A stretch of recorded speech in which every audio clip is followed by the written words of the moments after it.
Let's talk vitamins, and again, I'm sure you've been told many times, eat your greens, eat your veg.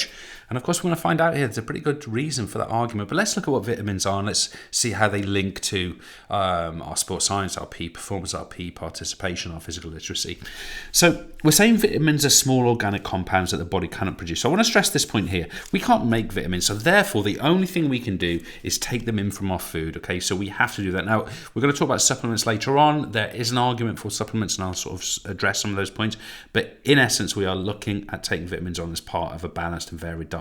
Now, it's absolutely tiny amounts of vitamins that we take in, or that sometimes we take in more and we just can't absorb them and we pass them again. But we are talking about tiny quantities. So this is actually not a hard thing to achieve as long as we've got a varied diet. But this is the point we really want to get to.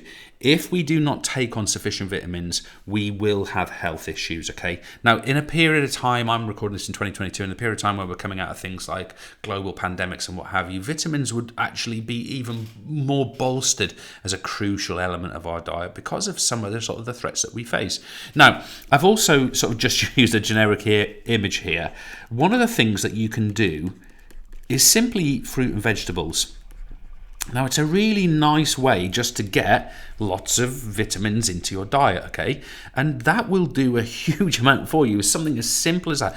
This sort of message of 5 fruit and veg a day, I'm not qualified to say it should be 5 or 7 or 4 or 11. That's not my point. But if you have a varied diet with plenty of fruit and vegetables, it's pretty likely that you will take on board enough vitamins and a varied range of vitamins that are going to make you well and healthy. Now, beyond that, I want to talk to you about the 2 types of vitamins. Okay, because there are, in essence, 2 types. Now, within this, there's a whole bunch of additional vitamins, but we're going to group them into the following areas, folks, okay? And they are these following areas. We've got group number 1. We have what are referred to as fat-soluble vitamins. Now, what we mean by this is that these can be stored. These could be stored with fat. So they're effectively stored in our fat tissue. So as a result of that, they're kind of available on demand, assuming that we have stored some.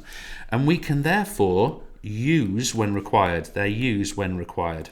So our fat-soluble vitamins, they're things like, more of these details second, vitamin A, vitamin D, vitamin E and K. These are what we call fat-soluble vitamins, okay? And in essence, we're able to store them.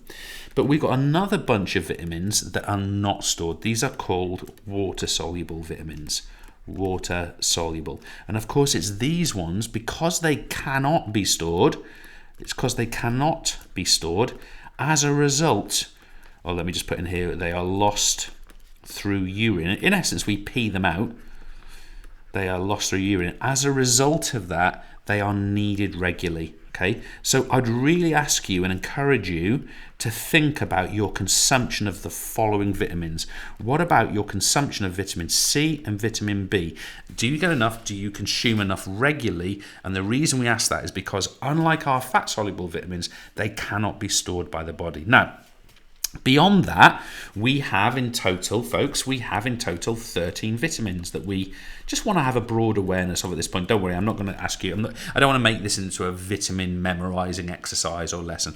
But just as an example, folks, we have vitamin A, we have vitamin B, and I want you to be aware that vitamin B has 8 different vitamins. This is what we can actually call this the B complex. That's a H in there, the B complex. All of those B vitamins, all 8 of them are called the B complex.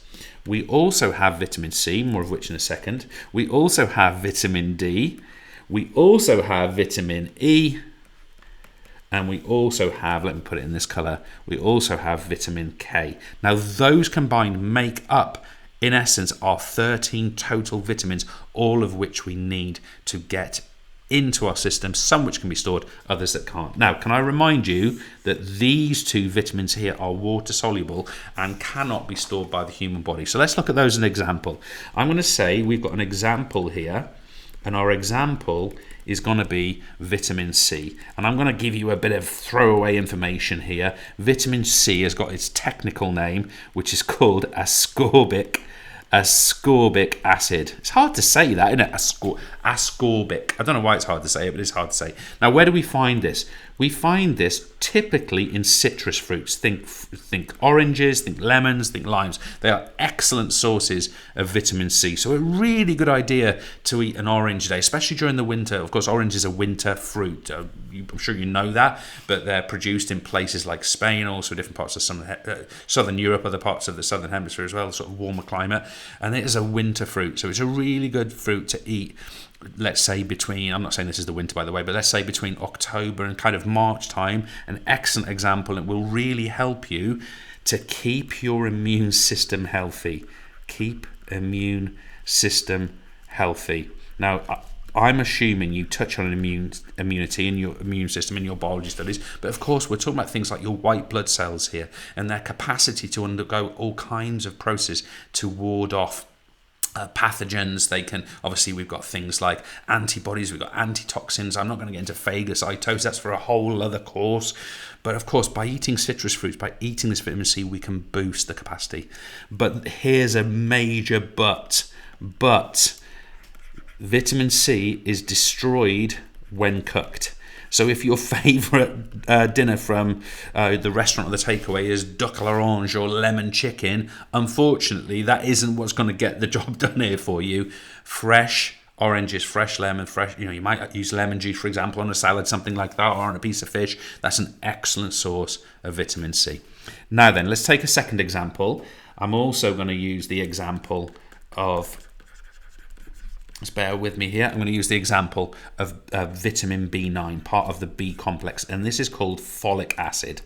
Okay, folic acid. So what do we want to understand by this? Well, first of all, we derive it from leafy veg and greens. Okay, so if we want to get on board folic acid, we eat greens in essence, and they're really essential for the production of RNA and DNA. Okay, so of course, this is really important for what we refer to, which is what we refer to as mitosis. Mitosis is cell splitting and division so we can grow, for example. So as a result of that, this is really important because it helps babies grow. Now you might be thinking, why is James telling us about a type of vitamin that helps babies grow? I'm not a parent, say, assuming you're not. Why is he telling me this? Well, there's a couple of reasons. First of all, this mitosis thing happens in everyone's body. It's effectively cell division. It's happening all the time, so it's important for everyone, not just for babies. But the other point, I thought, well, the vast majority of people do at some point become parents, so I thought it would be useful just to share it with you for that reason going forward into your lives. Now, final things I want to address here. Are supplements healthy, or is it a good idea to use vitamin supplements? Okay, so that's my question. So the first point I want to say here is it's not unhealthy. There's absolutely nothing wrong whatsoever with you using some multivitamin capsules. It will do you no harm whatsoever. But, there's always got to be a but, isn't there? But balanced, diverse diet is better. Okay, so ideally have a balanced diet and then you won't need vitamin supplements. So the point we're making is there's nothing wrong with you taking vitamin supplements. It can be effective in some people, but your balanced diet is your best source of vitamins in your diet and will make up a healthier person who is more capable of being healthy for longer, like I said, over the winter, for example. And maybe that same person can be healthier through their performances, through their physicality, through their movement, and who knows, maybe their sporting performances too. Thank you.